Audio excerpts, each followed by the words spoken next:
Live? Okay. Hey, it's Jordan. I am inside, I don't know where I am, Grampy's or Gramps in downtown Miami. You have quite a lot of burners, Bernie Sanders supporters right behind me.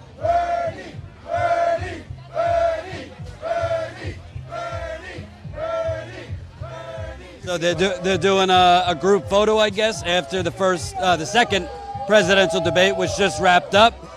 Bernie Sanders, by my count, took 1 hour and 45 minutes to finally say something negative about Vice President Biden. But overall, my quick thoughts, I think the media is going to make Kamala Harris the star of the debate. In fairness, I'm not a big fan of her, but she did have a very good moment where she went after Joe Biden. I wish Bernie Sanders would have done that instead of her. She went after Biden on him essentially working with a segregationist senator in the 1970s to pass anti-busing legislation. She was talking about how she was basically a second-generation student, I think, that was bused in to a white school. So she took it to Biden. I'm not a fan of her, but it was a good moment. I think Bernie Sanders had many opportunities to, frankly, take the gloves off. I think he kind of made the same mistake he did in 2016, where he chose to be diplomatic and he did not take the gloves off. I think he had a decent debate, but I think it could have been better.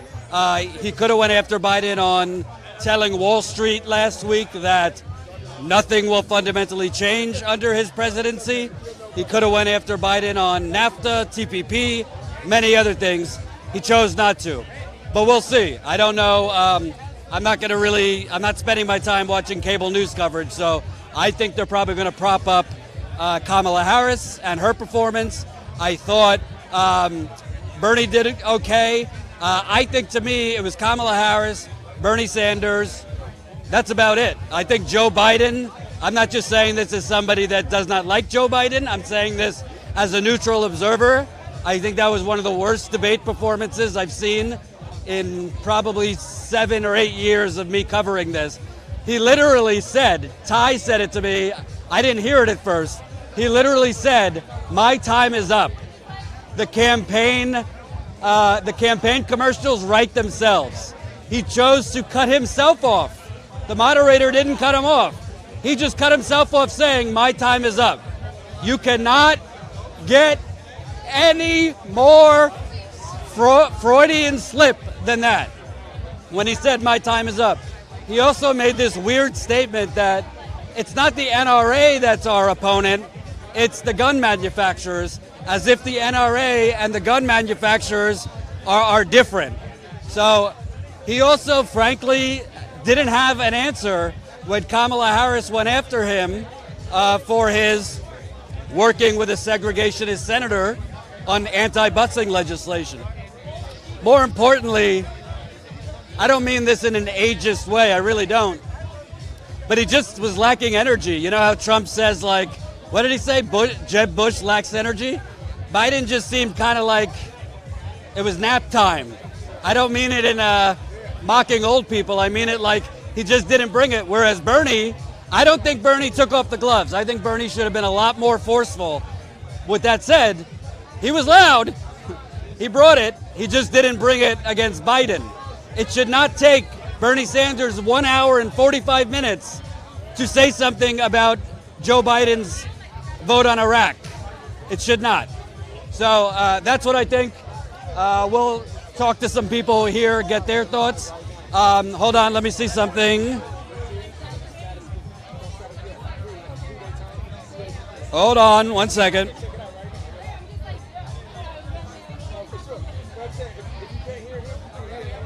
Woo! Hold on.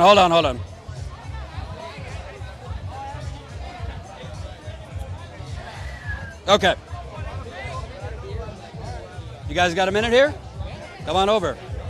What's your name? You met me before. Oh, yeah. How you doing, man? Man. I see you. Hey, Yeah. what'd you think of tonight?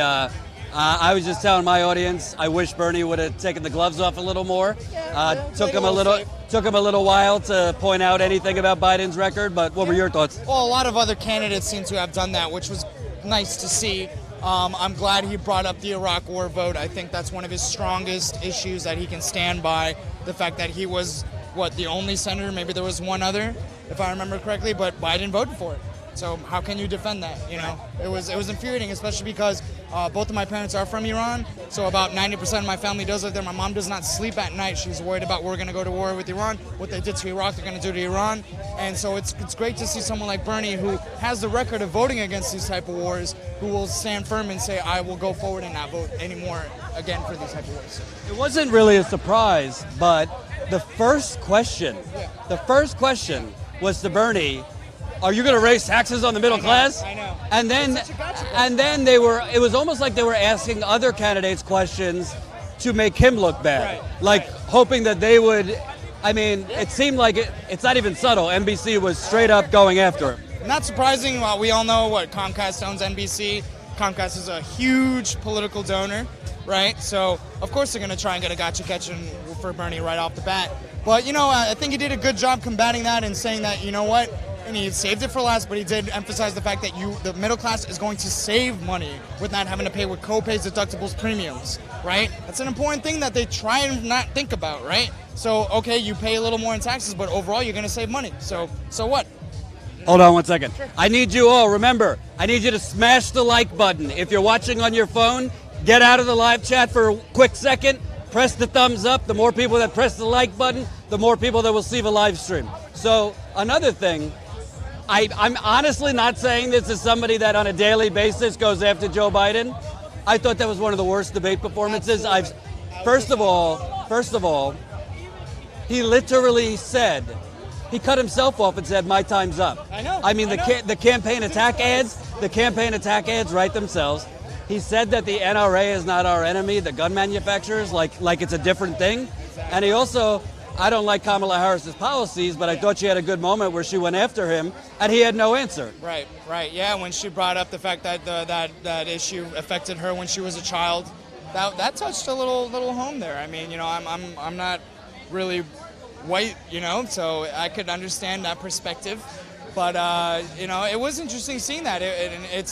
It makes you think, did he not have anything more to say? Was it just he thought, I don't have anything else to say, I'm going to use the time running out as an excuse to stop talking? Because literally no other candidate did that, even tonight or last night. You know what I found really annoying?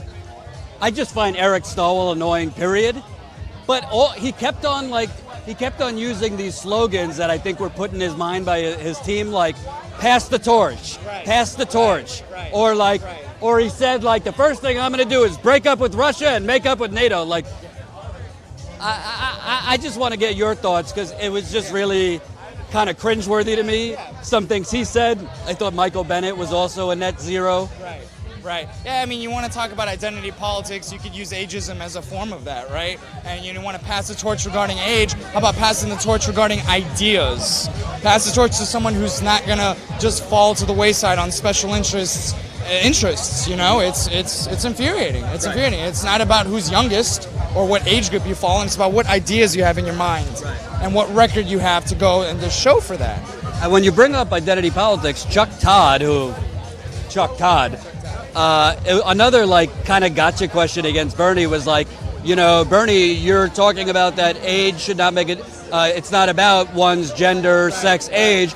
Are you saying that identity is not the strength of the Democratic Party? And Bernie said, no, I think it is, but what's under the hood of that identity? Right. What were your thoughts on that? I thought it was a great answer. I thought, it's great to have a diverse field, but at the end of the day, what truly, truly matters is to have someone who, like Bernie has said, has the guts to stand up to Wall Street, to Big Pharma, to the military-industrial complex, to all of these predatory special interests that have been really hurting the middle class and the poor class.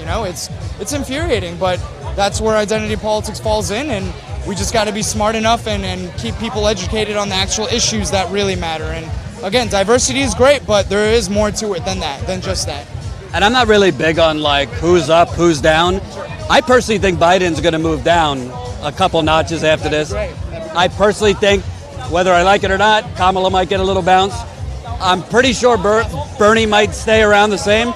But to me, what I got from tonight, I was telling Ty this, Biden kind of reminds me a little bit of Jeb Bush in 2016. Everybody thought he was going to be like the preemptive, but like once he came out and spoke, like it's just not there. What do you think is next as far as Biden? I think the media is going to kind of minimize his performance, but like I'm already seeing on social, even people are saying his campaign was freaking out at how poorly he did. Wouldn't surprise me. The only reason why I would be somewhat skeptical of that, though, and not relating them exactly like Jeb Bush, is because he was the VP of Obama, who Democrats, pure Democrats, whatever you want to call them, seem to still adore. So that, to me, seems like his own. And if you remember, he used Obama as a shield plenty of times, just as Hillary did in 2016. So, it'll be interesting to see, but I could see the comparison for sure. He definitely did not kill it tonight at all. At all. And my last question, we're in Miami. It's fucking humid. Always. I got to tell you, I said to Ty, I don't know if I can go live. I'm so dehydrated. I'm so tired. I got 4 hours of sleep. Free water over there, man. Yeah, I know. So I didn't hear much on climate change. It was minimal. It was very minimal. When they asked about it, it was kind of like surfacey. Same thing yesterday. Of course, the DNC refuses to do a specific debate on climate change. As somebody from here, you're from here, right? Are they basically kind of giving it lip service but not really addressing it? Well, that is a problem, and that's another huge reason why I support Bernie, because he does not give it lip service. He does have a policy, and he is willing to combat that in a real and realistic way. So it's giving lip service. He talks about it all the time. I just was in a car ride with a few of my friends who are also Bernie supporters, and they were talking about they saw a video in 1981 of Bernie talking about how the media does not cover climate enough. That was back. Who else was saying that back then? You don't even have people saying that today. So it's lip service, but that's why we need to support someone like Bernie, who will actually tackle it with his heart and with policy. What's your name? Farbod Tarani. Farbod? Farbod Tarani. Yes. Farbod. Last name's Tehranian. Thanks, brother. Appreciate it. Thanks for all you do. And we just got to. 1 second. What's that?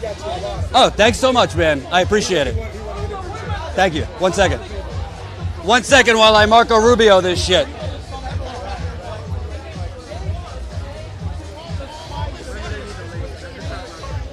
So an audience member just told me NBC has declared Kamala Harris the winner.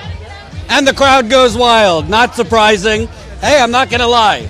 I'm not a fan of her policies. She did do well. I can't lie. She did do well. I wish Bernie would have done what she did, because she went after Biden because she knew she needed a breakout moment. And she had that breakout moment, whether you like her or not, when she took on Biden for his... See, the media has been minimizing, saying, oh, Biden's just talking about being civil with racists. No. Biden was working with these segregationist senators to pass anti-busing legislation. He wasn't working with people he hates to pass, like, health care. He was working with people he hates to prevent black people from coming in to white schools. You want to come on in? What's your name, man? Ansh. Hey. We met. What was your overall thought tonight? A lot. All right. So first of all, for me, right, the reason why I love Bernie, the reason why I've supported Bernie is he's the OG of what everybody's trying to be, right? So, Hey, that rhymes. OG of what everyone's trying to be. I made it up. No. But for real, that's really what we're seeing is we're seeing all these issues last night, right? This is why I love the people who are going around there saying, hey, who won last night's debate? Reality? Bernie did. Because in 2016, you look at what his messaging was, what his policies. I mean, everybody knows this, especially in status quo. Everybody knows this. Everything that he said is what all of the candidates, even as far right as Hickenlooper, right? They're still trying to message that same thing, even though he won't say it, right? He's still for those same policies, those democratic socialist policies that are so scary, or were so scary to the Democratic Party in 2016. And that's changing. So he's finally getting his day, right? I mean, he's been saying this for how many years now? 40, 50 years? He's been meaning it. He's been out there. He's been doing everything he can. So it's his time. It's his day. Not in a way that's like politically it's his turn, but it's his time to finally be heard because people are finally listening. You know, one of the complaints I've had about Bernie, it's not on policy, But in 2016, I thought he went to a knife fight holding a spoon, you know? And tonight, honestly, I think he missed some opportunities to specifically, not personally, but go at Biden on policy. I mean, Biden voted for NAFTA, TPP, the Iraq War, which he did towards the end of the debate, the Patriot Act, welfare reform, the crime bill. NBC is not going to bring it up. They don't want Biden to look poorly. So I'm kind of like, is the fact that Bernie is so optimistic and so kind of looking forward kind of a vulnerability, a liability, because he kind of refuses to, I don't want to say go negative, but take off the gloves. So one of the things that I think people need to realize, that I'm an operative consultant, whatever, you know, I call myself the anti-consultant, but you know, what you have to realize, at least what I saw, is the people who are actually involved in these debates, or the candidates, the vast majority of 99%, you know, Beto will tell you he doesn't have consultants. Well, guess what? He does. And this is what they're telling their candidate. Have that one moment. So all of them, you saw it last night with the Spanish, you saw it tonight with, you know, a variety of one-liners. They have something prepared. That they're standing there, they're waiting to drop that one line in no matter what people are talking about, right? Bernie, on the other hand, he doesn't have that. His consultants can't do that, because you tell Bernie that, and I know that at a very personal level, if you tell Bernie, say this because of this, he'll laugh at you, right? What he does is he thinks about it, and he you know, makes it his own. And that's what you're going to hear on the debate stage. So if certain issues like healthcare, Medicare for all, like education, like canceling the student debt, those issues haven't been talked about enough, he's going to prioritize talking about those issues rather than getting a one-liner in that shows the punch, that shows the, look at me, I got you. Because it's not about, you know, the candidates he's running against. He wants to run the policies. And you're absolutely right. It's a fault, but at the same time, that's why people love Bernie. Because he's going to prioritize talking about the issues in the way that he wants to. That's why we all love him. That's why we all loved him in 2016. And yeah, it's a fault in debates, but let's see how we play it after the debates. To me, the biggest thing in this debate was not Bernie. It wasn't even Kamala. I'm not saying this just because I don't like Joe Biden. I have not seen such a poor performance. Since I've been covering, he looked like he showed up to a debate thinking it was 1996. Yeah. And he also looked like he needed a nap. And I don't mean that in a way that he's old. He didn't have it. Yeah, sleepy. He didn't have it. I mean, at one point he cut himself off saying, it's, you know, my time's up. What were your thoughts on Biden? In 2016, Hillary Clinton ran on a platform that was, I've been in the White House with Bill. I've been in the Senate myself. I've been part of the political powers that be. And I swear we're going to give you something different. Tell me how that's different from Joe Biden. Joe Biden, you know, he might be a little bit more likable. I wouldn't even say that, you know, especially given how this campaign has gone so far. How his campaign has gone so far is, I know I have it in the bag. I know the insiders are all on my side, and I'm going to hide as much as I possibly can. You look at the major events that all candidates have been to, from Andrew Yang to Bernie. Biden's not in so many of those events. Biden seems to be campaigning every other Tuesday. I've never seen someone campaign this little amount. He's campaigning every day, but he's campaigning in high-dollar dinners. He's not campaigning at rallies. He's not campaigning out there because when he's at a rally, he has to, you know, vibe with people. And that's not a strong suit that he has. And that's the real stress I have is, you know, if the Democratic Party thinks that Joe Biden is going to be the nominee, Joe Biden needs to understand how to be a people's person, which, again and again, the opportunities that he's been given, he hasn't capitalized on them, right? And he's in fact gone the wrong way. So I do think that we're in a real fix here, where you're looking not fixed as in rigged just yet, but fixed as in we need to make sure the Democratic Party has a nominee like Bernie Sanders, like somebody who actually cares about the issues, not somebody who will say what they have been told to say just to get the votes, just to get the money. Somebody who goes out there and says, let's not alienate, you know, the billionaires. It's not about being anti-wealth. It's not about being anti-money. It's about saying, how are you getting your money, and do you deserve that money? Are you making it on the backs of people who you're sending into poverty? Well, I got a problem with you then, right? It's about, are we creating a system where, yeah, if you work hard, you could get ahead, or are we creating a Hunger Games where it's everyone for himself, him or herself, social Darwinism, and, you know, you're out of fucking luck. And look what Bernie's accomplished since he ran last time around. After his campaign shut down, guess what? He went to work. Look at Walmart. Look at Amazon. Look at Disney. Look at all of these wins that we've had where they've raised their, they need to do a lot more. But they've raised their minimum wage to $15 an hour because of pressure. Target came out and said paid family leave $15 an hour and I forget what the third one, childcare. That's huge, right? Where do you think that's coming from? They're not saying, how do I save money? No. Let me do that. No, they're saying there's a lot of pressure on us to do this. So we're going to do this and we're going to make it work with the books, which is just proof. Corporations can afford it. And if you want small business to succeed, you got to help them out with healthcare. You got to make sure that they pay a livable wage to their workers so their workers can stay on the job. And you got to incentivize people's innovation, grow through that. But you got to face the reality. Our economy is shifting. And you have to succumb to those pressures. Last question. You're a consultant, so you know media spin, branding. I mean, was it just me or was NBC like right out of the gate trying to sandbag Bernie? First question, are you going to raise taxes on the middle class? Exactly. So what do we expect, right? It's going to happen. It happened in 2016, aggressively so. Now the advantage is that Bernie gets the airtime he needs when he wants it. So he can demand airtime on all of these channels. So it's not about what happened in the debate, because yes, that question was, even the way they questioned the healthcare question, right, was so many millions of Americans rely on private insurance for their health insurance, as if we're taking away insurance by doing Medicare for all, which is a lie, right? So you see that framing. But the positive thing is he gets to go back on those same media outlets this time around because he now demands airtime, and he can fix the record. And he can correct the record the way that he needs to. Say, this is what this really means. I think that's profound. How in God's name do you wear a suit in Miami? I literally am going to have the worst back knee when I go home. I've been schwitzing. I'm from New York. I'm not used to this humidity. I'm sweating. It's worth it, though. You got to look the part. Thank you, sir. I appreciate it. What's your name again? Ansh. Thank you. Appreciate everything you do. Appreciate it. Hey, couple. Yeah, 1 second.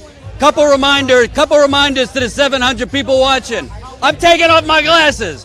We have grown 35 paying members since we've been here in Miami. We've been here for 36 hours, all right? Ty and I are on no sleep. Somebody took our car keys last night. It's a whole long story. We got home at 4 in the goddamn morning, and then I had to wake up at 9 a.m. I woke up to a missed call from one Miss Nina Turner. We missed an interview with her this morning because I had to sleep in. We are out here doing the work for you, the people. Do you see CNN here talking to Bernie supporters? I don't think so. So I ask you, I beg you, if you've got $5 or $10 a month, statuscoup.com/join. We are now at 515 paying monthly members. We are not asking Goldman Sachs to fund us. We are not asking ExxonMobil to fund us. We don't want Pfizer's money. We don't want Facebook's money. We don't want NBC's money. We want resources and funding from you. Our goal is to hit the road after Miami, cover Bernie's campaign, cover Tulsi's campaign, and to go on the road with Joe Biden when he's not napping and challenge his voters. So statuscoup.com/join. You can become a member at $5 a month, $10 a month, or $179 annually. Also, go to statuscoup.com right now. Enter your email. We need to grow our email list. I will not spam you. We will not beg you for money all week, only once a week. And that's how you grow a grassroots company. So do it as soon as you can. Thank you to our new members. Come on down, whoever. Hey, man. What's your name? Jordan, it's so great to meet you. Hey. Brennan. Nice to meet you. What's your name? Kathy. Hey, Kathy. Maddie. Maddie, nice to meet you. She's my boss. Oh, cool. Yeah. What do you guys do? We work for a call center for the University of Miami. We raise money for our school. We're both University of Miami alumni. recent graduates. I went to University of Tampa. No way. Yeah. So. Florida. Yeah. What'd you think of tonight? I thought I got some gripes. I wish Bernie would have took up the gloves a little bit more, but overall, I think he did okay. What were your thoughts? I think what we're not talking about is that tonight is the 50th anniversary of the Stonewall riots, and the first openly gay candidate, Democratic for the Democratic Party, Pete Buttigieg, was on the biggest stage in the world on NBC, and you know what? He did a fantastic job. I think he's probably not going to win the nomination for the presidency, but I think he's a great candidate. I think he's talking about issues that are pertinent, things we need to be talking about, climate change. I just think that's incredible. That's something we need to be talking about tonight. No, I agree with you on the history and the fact that what's nice about it is it's not really a thing that not that it's not a thing. It's great that a gay man is running, but it's not really looked at as unique. People are just looking at him like any other candidate, which I take very kind of as a step in the right direction. Maybe it's because I'm a millennial. Maybe it's because, I like someone who can speak as many languages as he can. He's an intellectual, come from a small town, can appeal to that Midwestern base. Of course, yeah, that appeals to me. Yeah, I'm going to totally disagree with you on policy. However, I'm down with him for, the history. I think on policy, listen, we've been in the Midwest so much. The problem with not just Mayor Pete, but all these mayors is gentrification. They basically make downtown beautiful, give away it to real estate developers, and then they leave the rest of the cities to rot, which has happened in South Bend and many other cities. So to me, I don't think there's a lot there. I think he speaks very well, but on policy, I don't agree. What do you think about tonight? So I was really surprised to hear a lot of the other candidates' stances on different issues. I knew Biden was going to be obviously like the big one everyone was looking for, obviously Bernie, but I thought like Christian Gillibrand and a lot of other like people to judge. I thought they all spoke very well about a lot of important issues. So it was really refreshing to me to hear a lot of candidates speak very well on issues that I think are very important, and that I'm excited to, definitely looking forward for the other debates. I got to be honest with you. I wasn't impressed with one candidate. His name's Joe Biden. Yeah. Talk about it. I was telling her at some point during the debate that he didn't really do what everyone was expecting him. Like, he didn't really shine as much as people thought that he was going to. Shine? I don't mean this to be ageist. It looked like he needed a nap. I was going to say, I feel like Joe Biden is losing it. I feel like we're watching him lose it. There were so many moments where I could feel his fervor. I respect the desire to get your word in and to go through his record as the previous vice president, but something about it was so don't lose your cool there. I don't know. I felt like it was a little going into a danger zone for Joe Biden, where you could compare, talking about age, somebody like Bernie, who I feel personally holds himself together so well and is very articulate, compared to somebody like Joe Biden, who I feel relies on his vice presidency record. Which You mean his BFF bracelet with Barack Obama he tweeted out? Yes, that is what I really do. That was really crazy, yeah. Personally, regarding the rest of the debate, I wish that we had been able, and we've been talking about this all night, but I wish that we had been able to bring up Ms. Kamala Harris's conviction record a little bit more. She has been arresting, I'll tell it to the camera, she has been convicting innocent black and brown people for decades in her position in California, and I just think that I wish that they had clocked her just a little bit more and asked her a little more detail, because I think she impressed a whole lot of people tonight, which is awesome, but I don't think that they really got to the heart of her past as a prosecutor. What's your name? Wait 1 second. What's your name? Maddie? Maddie, congratulations. You did more journalism in 2 seconds than NBC did in 2 nights. Because we weren't allowed in the debate because we would actually challenge Kamala Harris and Biden. But listen, and Ty could speak to this because he knows a lot about this topic. There's a lot of people in jail right now in California that appeals courts have said there's evidence that they didn't commit the crime. There's a problem where she was trying to put single mothers in jail for truancy, which disproportionately harms African Americans. 1 second, I want to ask Ty about this. She just brought up the point that Kamala Harris's record as AG district attorney didn't really come up. Yeah, no, I appreciated her bringing that up, because she was absolutely right. No one challenged her record in California. And that's the thing that I told you. I said, a lot of people are going to be impressed by her because they don't know who she is, and now it's their first time being her, like the whole nation seeing her. They're recognizing her. Oh, but if they dig and look into her record in California, they'll see everything she did. If you're from California, we know who she is. And so people in California ain't for her if you know about her politics, because the majority of people, black people, or people, Hispanic people that have family that had to be in a criminal justice system, know exactly who she is and what she stood for. And coming off of that for a second, one thing I had a big problem with, I don't want to hear from Kirsten Gillibrand about money in politics and the toxic system. Kirsten Gillibrand has taken, other than Chuck Schumer, more money from Wall Street than any other senator, well, Hillary Clinton if you want to count her. She has taken more money from Wall Street than just about anyone. So spare me how toxic money in politics is. This is the problem with politics, because they kind of get in this machine, they shuffle themselves around, and they pretend to be progressives in the last minute. It doesn't make her evil that she took money from Wall Street, but she voted for a lot of stuff that was very friendly to Wall Street. But tonight, she was pretending that, day one, she's going to take back democracy. You have Eric Stolwell talking about passing the torch. He just kept saying this on repeat, but he had nothing else to say. What are your thoughts on what the things I just said? And let me tell you, Kirsten Gillibrand, for someone who not necessarily knew a lot about her coming into this debate, I thought it was a great introduction to her as a candidate.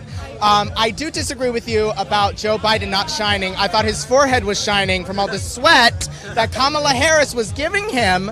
I mean, she really came for his neck and the Obama administration. And I think that set her apart from a lot of the candidates. No, I agree with you. Honestly, I don't think Bernie could have effectively gone after him like she could.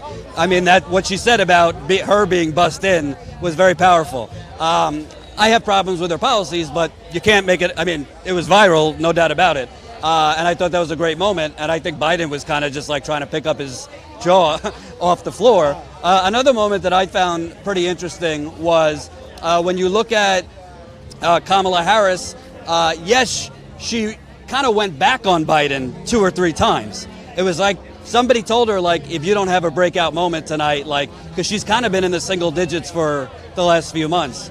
Yeah, so I think Bernie should have been more aggressive, because, I mean, Biden last week told Wall Street people, your standard of living ain't going to change one bit if I'm president. He just said that out loud. Bernie didn't bring it up. Biden also voted for NAFTA and TPP and all these things that Trump won in 2016 because he told the Midwest, I'm going to repeal NAFTA, I'm not signing TPP, and all these things. Real quick, we're in Miami. I didn't hear much on climate change. I don't know what you guys think. As far as the debate? Yes. No, the debate. I personally think that I'm a policy person. My heart is in getting black and brown folks out of jail for their drug possession, for example, where marijuana is now becoming legal in so many places. So personally, politically, that happens to be just something that I wish I heard more about as far as climate change goes. That's my number 2. And then abortion, but we're not talking about that right now.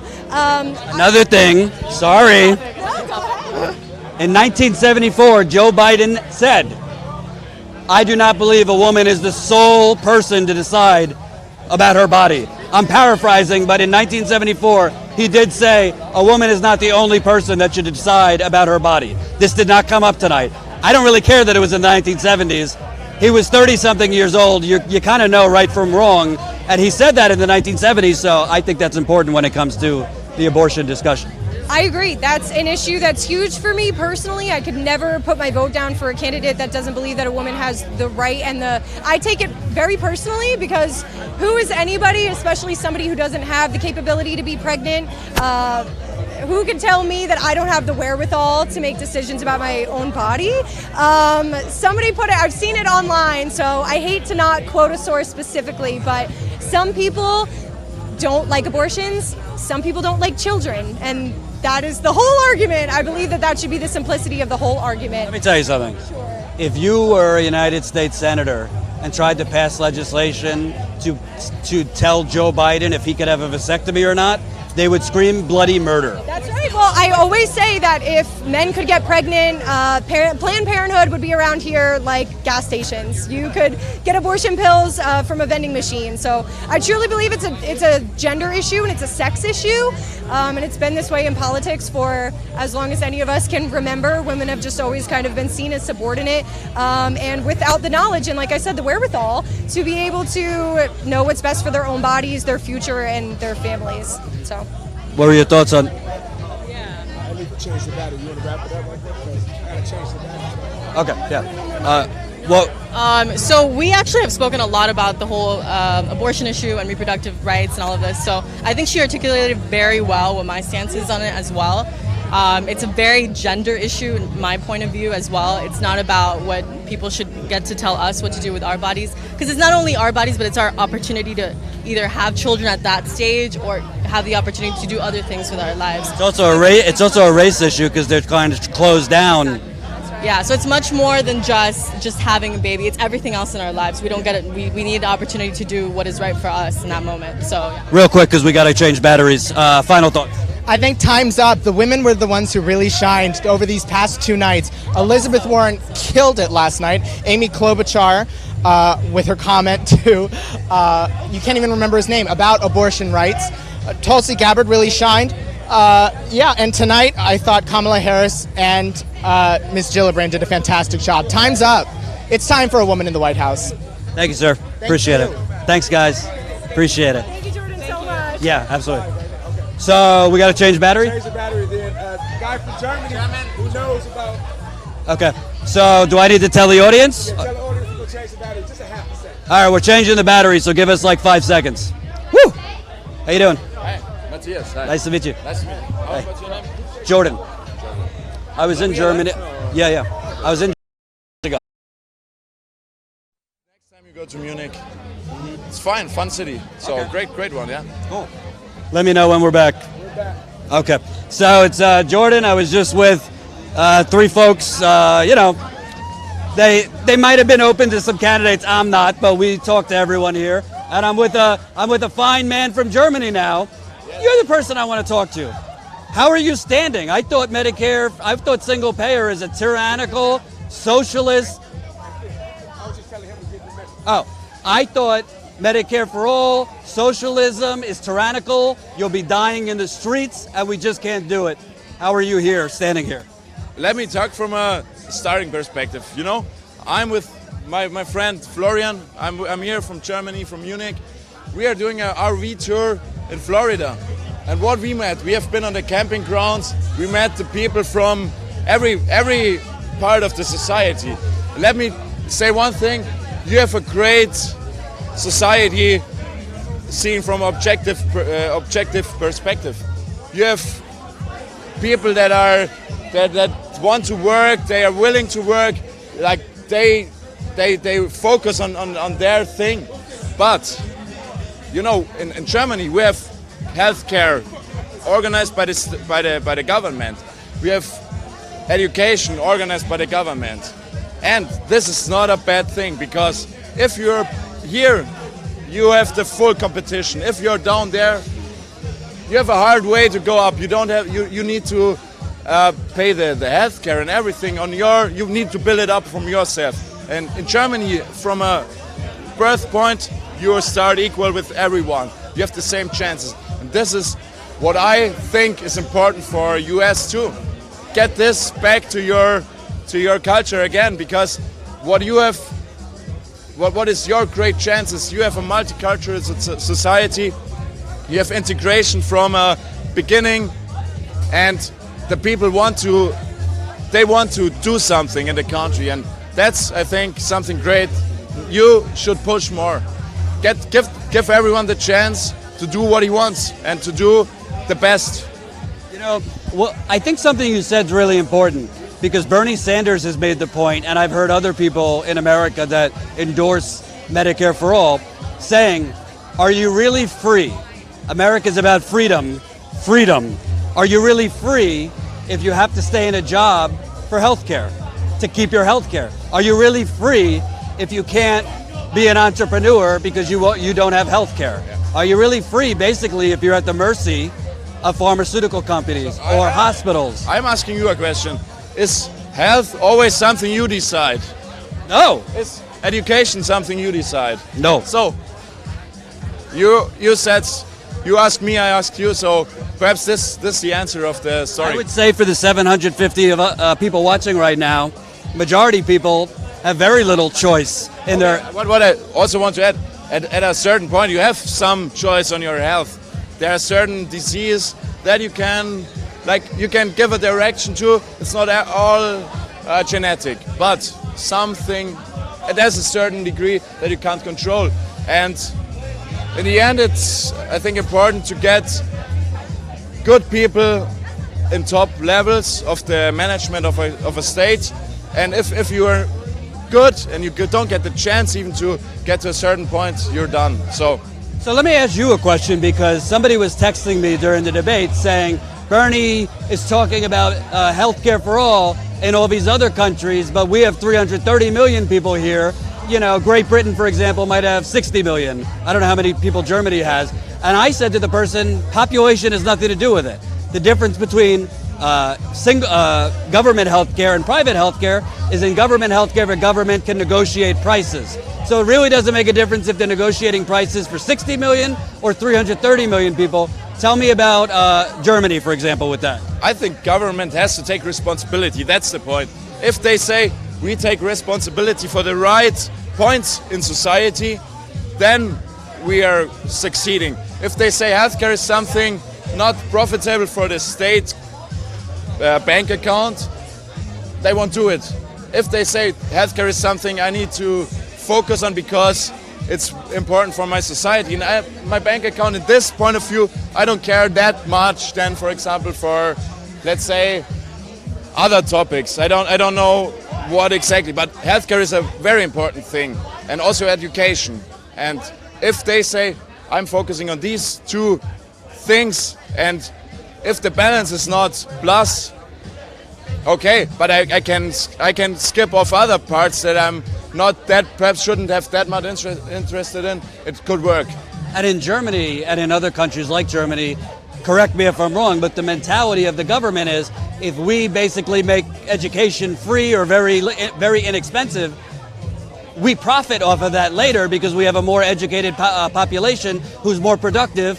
Thus, you have more tax money coming in and things like that. That's what it seems to be right now. So I think if I talk from my perspective, we started like, I think in the beginning of my studies, we started like having some fee for studying. They were cutting it down like 2 years later. So they were, I think, starting it, but going away from that perspective because it's a very important factor, and a lot of people will have problems if they need to pay a big fee for education. And in Germany, the system is very level. So of course you have universities that only take you if they are more based on a high school degree, not on a fee that you can pay. So if you have a really good high school degree, you could go to the perhaps a little better educational thing, but in the end, the level is quite equal. So, and from my studies, the fee that you have to pay is more like an administration fee. That should be okay. And let me ask you, because I was in Germany 2 years ago, so I spoke with some people there. But I think these candidates in America still act like America is like the envy of the world. And we're like Joe Biden, fuck yeah, America, we're the best. But when I go to European countries, I don't see like all of Europe like dying to come to America. They look at us, you people are like killing your citizens openly in schools and concerts. You have homeless people everywhere. People don't have health care. Do you see, what is the, I know that Trump as our president is an international embarrassment, but what is the view on America outside of that? I wouldn't generally only put it to the negative points. I've been here like for 2 weeks and I've seen so much positive factors, honestly. Give it a little more than 2 weeks. Definitely, but the first feeling or the first impression is that you have a lot of basement and a lot of good culture. So don't focus only on the negative points you have here. Try to see the points that you can improve, and it's definitely if I as a German see like we were going around with the caravan, see the infrastructure is only our automotive focused country. So talk about some like ecological factors, like see also your environment. So I think that's something in 2 weeks I can definitely say Americans don't take care that much on environment like Germans. They don't even try. It's a more comfortable way, but this is just going through the country. But I would say in Germany we have this discussion very focused on environmental stuff, and I didn't see anyone trying to make it better here. So I got a bone to pick with you about Germany. sorry. I got something to say that I don't like about Germany. I was there for about a week. What else do you have than sausage and potatoes? Everywhere I went was sausage and potatoes. How did you like the quality of the sausage and the potatoes? I liked it, but I like Okay. vegetables and I like other things too. We have this too. I think you have been on the Oktoberfest, perhaps. Maybe. So No, I didn't go to it's very one-directed. So go to Germany, not to Munich on the Oktoberfest time, and even if you are in Germany during Oktoberfest, go to Munich beyond the Oktoberfest, and they have plenty of vegetables if you want, and plenty of good quality food there. So, and we take care about the healthcare of our people. So we try to put them into a direction that is beneficial for them. Thank you, sir. Enjoy America. Yeah. Come on down. Oh, wow. Fantastic. Explain your outfit for a second. So tonight's outfit is inspired by the Met Gala, by the Met Collection, called Camp Notes on Fashion. So it's a bit of a Jeremy Scott moment, mixed with a bit of Mugler. My usual. I don't know who any of those people are, but you look fantastic. You look fantastic. Did you watch the debate at all? I watched a little bit of it while I was getting ready tonight. Okay. I was in the first couple minutes of it, then I had to head on down over here. What'd you think of those couple minutes? I mean, I think it's an extremely polarizing time to watch the debates. I mean, honestly, you kind of get the most out of it from the first few minutes. Bernie's first talking point was just straight on the topic. The first words out of Joe Biden's mouth were Trump, and that's clearly the angle he's going to be playing. Kamala Harris played more of a... I know it's still the debate, so I feel like she's going a little bit far towards the left of center just for the sake of debate. And I mean, I think that just generally it seemed pointed. Honestly, it felt like the Real Housewives of something, like a reunion special. Because some of the questions just seemed very directly pointed, and yes, I understand that it's supposed to be.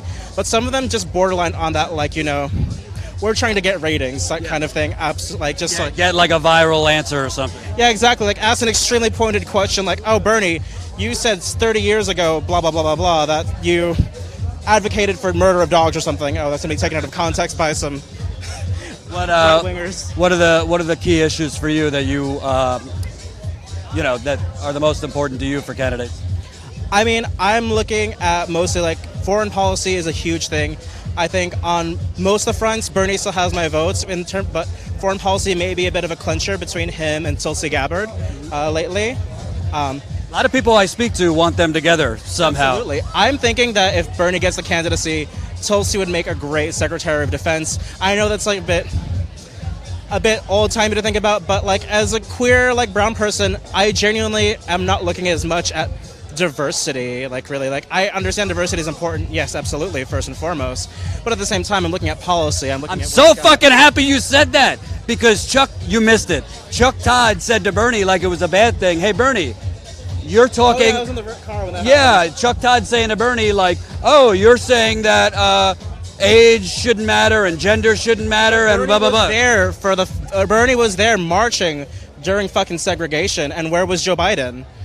Creating laws to try and stop busing. That's where he was. Exactly. So it's not as much about just what the candidate is. Yes, I believe we should have more diverse candidates, but at the same time, some of the diverse candidates we have aren't exactly in our best interests. Mm-hmm. Some of them are, bought by the corporations, some of them are bought by a lot of different people that we may not know of. And so it's really important just that you see the track record, you see the facts are there.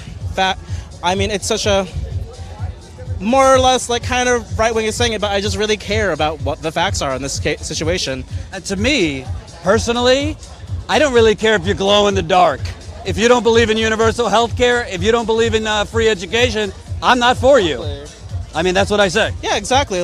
I don't care whether or not you are yes, women is an important demographic in this time period where a lot of reproductive rights are under fire. And I think that Gillibrand was really trying to vie for those 5 seconds in there, because you just heard her. I mean, it's such a I don't want mean to sound sexist, but she was really vying to like get in there, like get her 5 seconds on in anyone's like platform. And I think that a lot of the rhetoric I just heard was like, okay, how do I take what Bernie said and like make it more palatable to what I'm saying, so I'm not totally lying, but I'm still getting the votes. Well, I think it should not be lost on people, and a lot of people have mentioned the winner of the first debate was actually Bernie, even though he wasn't in it, because everybody is now basically proposing what Bernie has been saying for 40 years. Bernie has moved the discussion in America so far left, and frankly, I don't really believe the majority of the things most of these people are saying. They're all kind of Johnny-come-lately progressives, but at least the discussion is moving. We're changing the narrative, and I think that's an important place to go. But at the same time, we need to look at the track record. Like, I think that, yes, I think, like, I mean, he even brought it up in the what's it called? In one of the topics about like polling, like how do you think he would do against Trump? He's like, well, I think the numbers are on my side, and it's like that's where it got me. Is the numbers are on my side. It's like even in those Midwest states.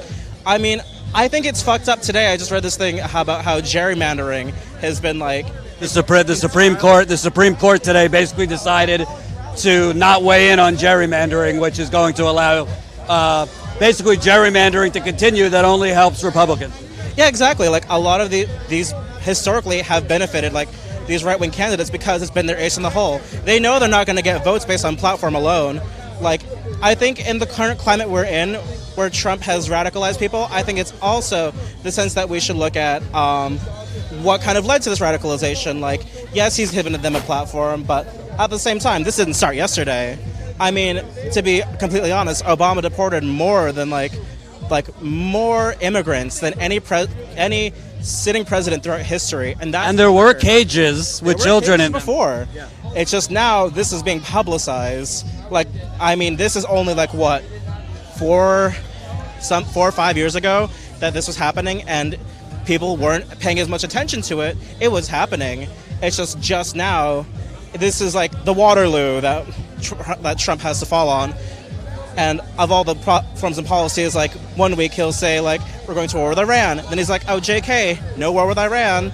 So it's like it's playing this like masochistic chess game with like, you know, the art of the deal with like, you know, the fate of humanity that I'm just like seeing now is happening. And it's just like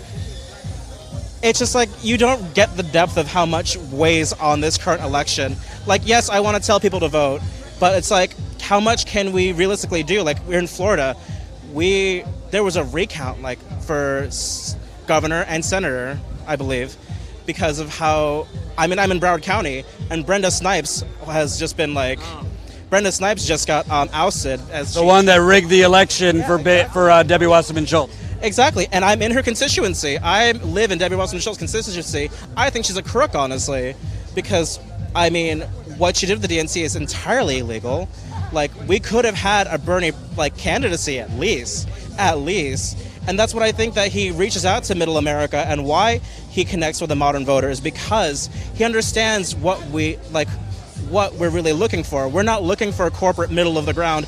Oh, Hillary all of a sudden likes black people because she needs the votes, but back in the 90s she and Bill voted for all these bills. She didn't offer you hot sauce? She did. I'm not black enough to comment on, no comments. But now she also loves the gays because it's like, I need the L's, the B's, the G's, the T's on my side. But it's like, you voted for the Defense of Marriage Act back in the 90s. So how much do you really need us just because you need the votes now? And I will point out, somebody that I respect yesterday, we were having a bit of a debate.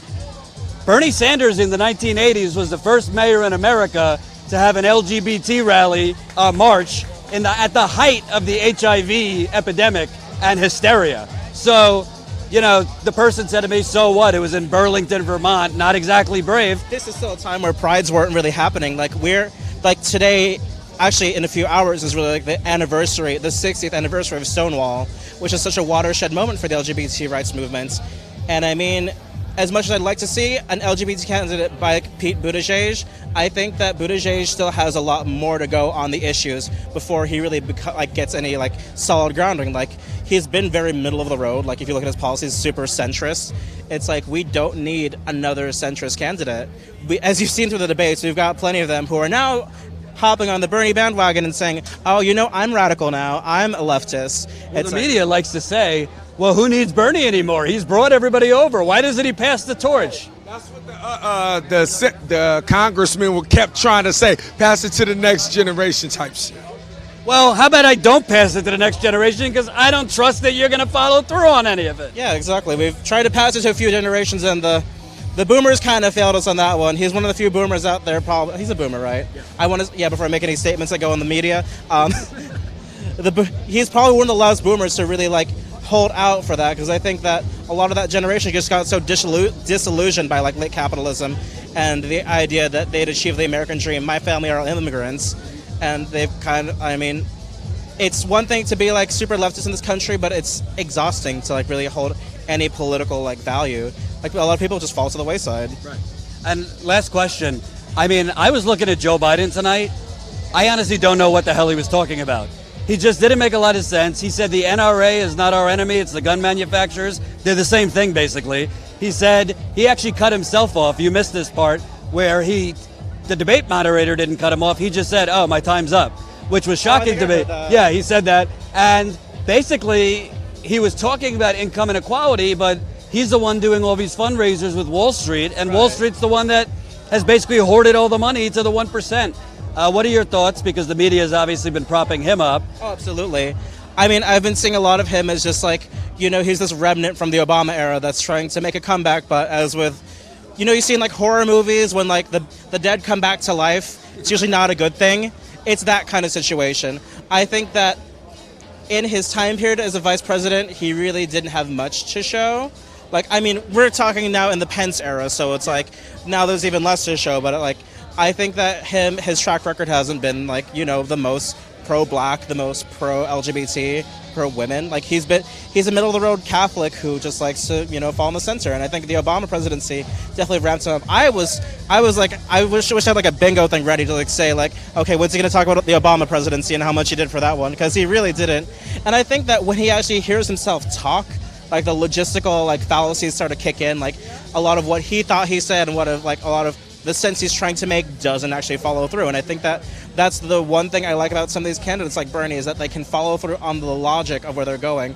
When it was such a gotcha thing where they're trying to say, so how are you actually going to pay for this? I think that question in these debates comes up so much. Well, how are we going to pay for war with Iran? Yeah. How are we going to pay for, we want to go to war with Iran. We want to go to war with Syria. We're dropping bombs on Yemen. We're giving tax cuts to wealthy people and Amazon and Walmart. How are we going to pay for any of that? It's only how are we going to pay for healthcare, education. And also thinking about Andrew Yang's platform, UBI, Universal Basic Income. Which sounds kind of like irritable bowel syndrome to me. UBI. I was talking to people about this. They said I should watch this movie. Sorry for Bothering. What's that one with? It's directed by Keegan-Michael Key. It's apparently it's about all UBI. So it's that sounds like a really interesting way to think about it, because I think that on paper, it's all all things on paper. It sounds like a total fantasy, right? We have everyone gets $1,000 a month, everyone lives happy, but then it's so are things taxes going to be raised? Is the base economy going to rise just because everyone starts at $1,000 a month at least? I think the problem with Andrew Yang to me is, number one, you could give people $1,000 a month, but it doesn't change the coming apocalypse, which is a jobless economy. When you have automation, when you have robots taking over humans, $1,000 a month is not going to keep people afloat. Secondly, he has talked about basically robbing Peter to pay Paul, so taking people off entitlement programs and giving them that $1,000 a month. Entitlement programs we pay into, so you don't just yank people off of them. We paid into it. They're not entitlements if you pay into it. Thirdly, he hasn't been that strong on who's going to pay for the UBI. Is it Amazon? Is it Goldman Sachs? Is it Raytheon? Or is it us? Right. That's not clear. Corporations, how they should be paying their dues. It's well, how are you going to ensure that they pay their dues? Amazon pays nothing in taxes. Netflix pays nothing in taxes. I'm pretty sure the CEO of Raytheon sleeps well at night. Oh, yes. So it's I don't know, none of them are really proposing anything radical beyond Bernie, really, to say this is how this X, Y, and Z are how we're going to get the funds for it, and I have a pretty set out plan. And then they try to pull up, they try to pull up gotcha questions but this failed in New York, this failed here, this failed here. It's he pulled up he had succinct points for each of those like things I tried to bring up about where this failed and why they haven't been thought through, and that's really what we need is someone who has the gift of hindsight to say we have this going for us, and the totally ageist bullshit. Like he's almost as old as Trump. And last question. We're almost at the end of June. We've been in this is Pride Month. Talk to me. Just obviously, we know Trump has been attacking the LGBTQ community. I didn't really hear that much. I mean, obviously, Mayor Pete is gay, which it's fine that he's running. White centrist. Right. So, what should people know about LGBT activism here in Miami, and what are your main concerns or optimism about what's going on in the LGBTQ community? So recently, I did this performance about a letter to this corporate pride event. I'm not sure you've seen it all around the neighborhood. It's called Wynwood Pride. This is essentially a third-party private entity making a corporate pride event. They had stages. They allegedly said that they would donate to all these different nonprofits. They said they were starting a nonprofit. I did research into it. They have no legally registered 501c3, which is what a nonprofit is. They are sponsored by AT&T, who has donated over $2 million to 193 different anti-LGBT, anti-trans senators like Marsha Blackburn, who's famously voted against been for a lot of Trump's transphobic policies, the trans removal from the military, and I think that in terms of the local, what we are looking for the Miami queer community, I think this is a national thing too, because we're also knee-deep in Pride Month. You go to New York, you see all these different Pride events sponsored by AT&T, Macy's, all these big companies that don't give a shit about queer people. They will go behind your back like the rest of the year. You check their tax returns, they donated millions to homophobic and transphobic senators. And I think that what we need to do, I mean, Pride started as a riot. Pride is a political events. Like even this Wynwood Pride event, they told a representative from the Miami Democrats, we can't have you involved because we want an apolitical space. An apolitical pride is pointless. It's just a shallow cash grab for capitalism. And I think what we as queer people need to do, especially in the time of Trump, especially where we're inundated with corporate branding and capitalism, is to band together and say, we're creating our own spaces, we're going to be radical, and we're going to fight for our fucking rights, because you don't get too fucking comfortable, gay people. Don't get too fucking comfortable. They're coming for you. Senator Clarence Thomas is coming for your fucking gay marriage and whatever. They're coming for trans people and their rights, and we cannot afford to let these homophobic, transphobic, whoever, senators be sitting pretty for as long of a term limit as they have and vote against our interests and the people. Well, we all better pray every fucking night, even if you're not religious, for that Ruth Bader Ginsburg to stay strong. I'll donate one of my ribs to her, Ruthie. All right. Thank you so much. Thank you so much. I appreciate it. What's your name again? Yoko Oso. Yoko Oso? Yes. Thank you so much. Thank you so much. What's your name? Jordan. Jordan. Status Quo. Status Quo. Nice to meet you. Yeah, you too. So that was really interesting. Awesome to talk to as many people as possible. I think we're going to wrap up soon. My final thoughts. Hold on.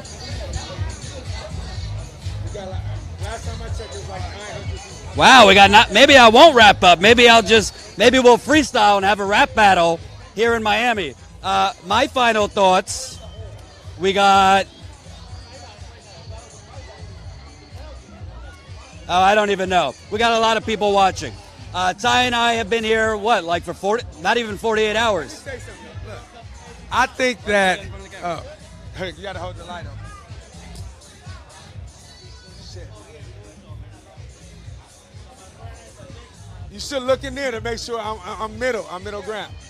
I think that it's a few things that you talked about that I wanted to comment on. I think when we're talking about when Biden said that the NRA isn't our issue, it's the gun manufacturers.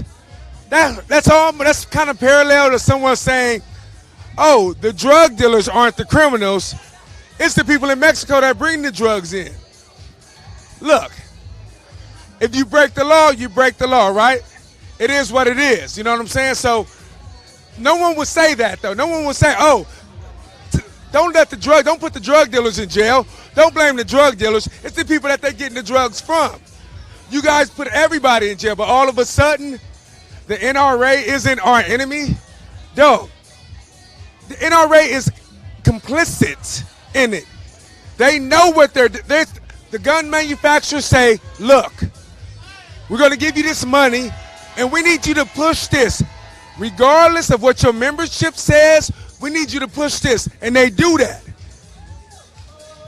Regardless of what the membership says, you got 85% of the membership of the NRA saying we want common sense gun laws in America. But if you go to any state that opposes that, the NRA always sues that state to make sure they don't have gun legislation that will protect children, making the parents lock the guns up. Lock the guns up so your children won't grab the guns while you're not there and kill themselves. They oppose that. They oppose any type of legislation that will prevent gun sales, because that's what it's about. It's not about the Second Amendment. It's about gun sales. And Biden knows this. And for him to say what he said, he either at the time was lightheaded, kind of misspoke, or he's fucking clueless.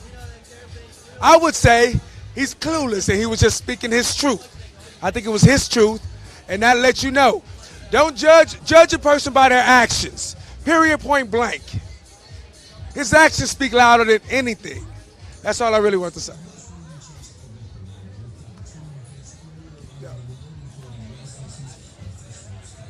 Bringing that fire.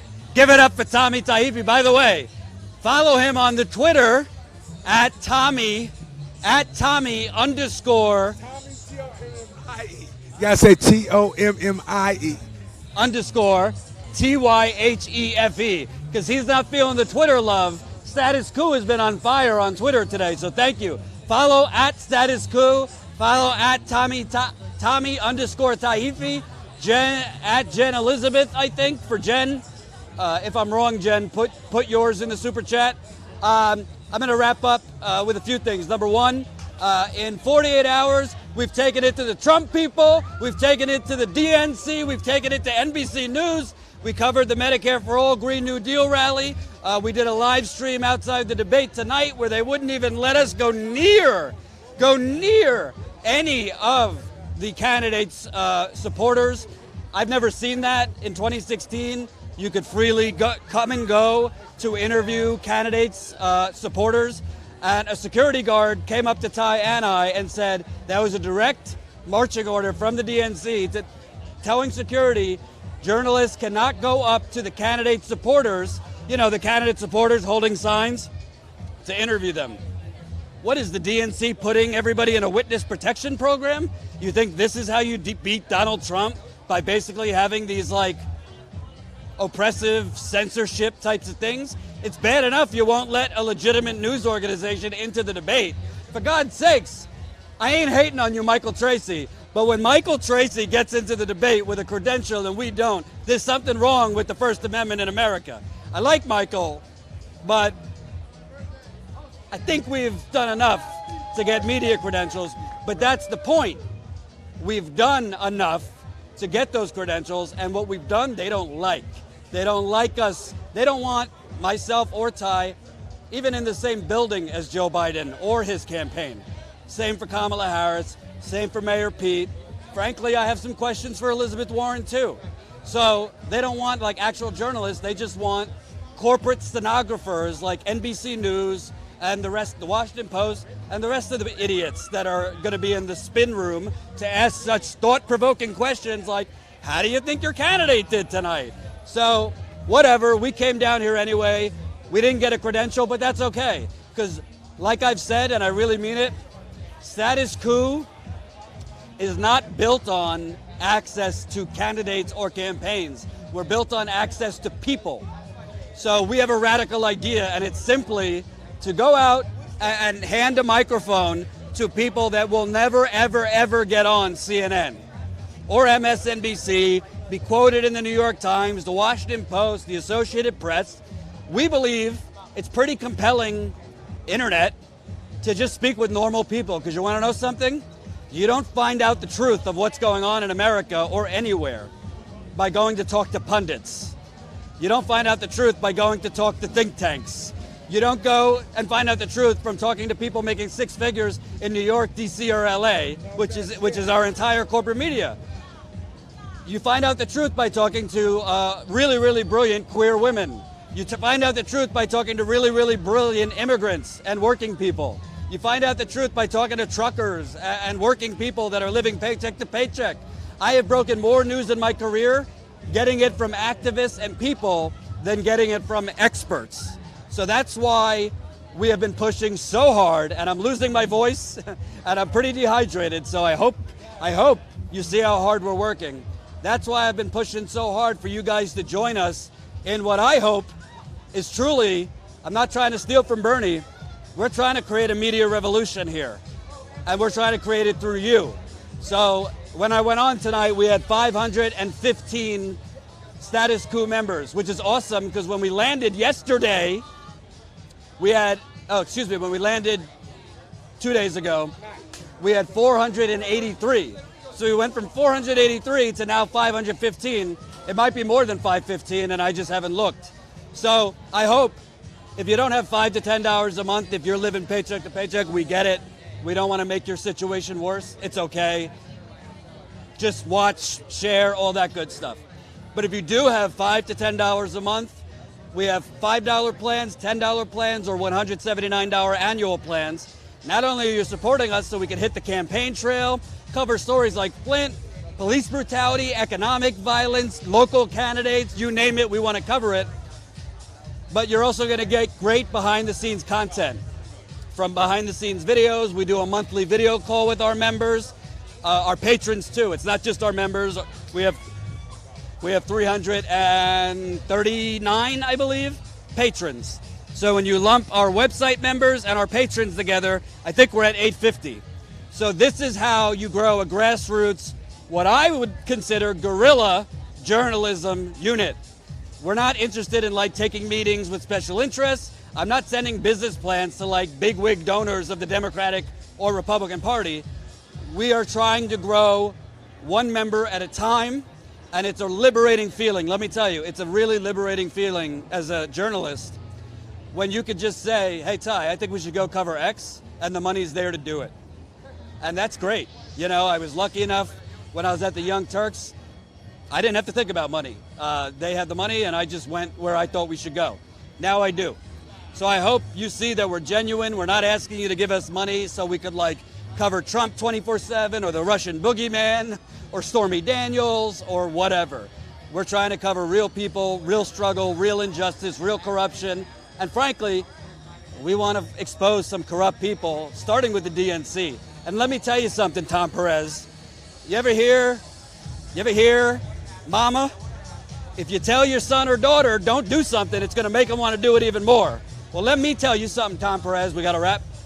When you deny Status Coup the ability to cover the debate, you are now my personal jihad. We got 1 minute left. Thank you for watching the last few days. We're going to be putting more stuff on youtube.com/Status Coup.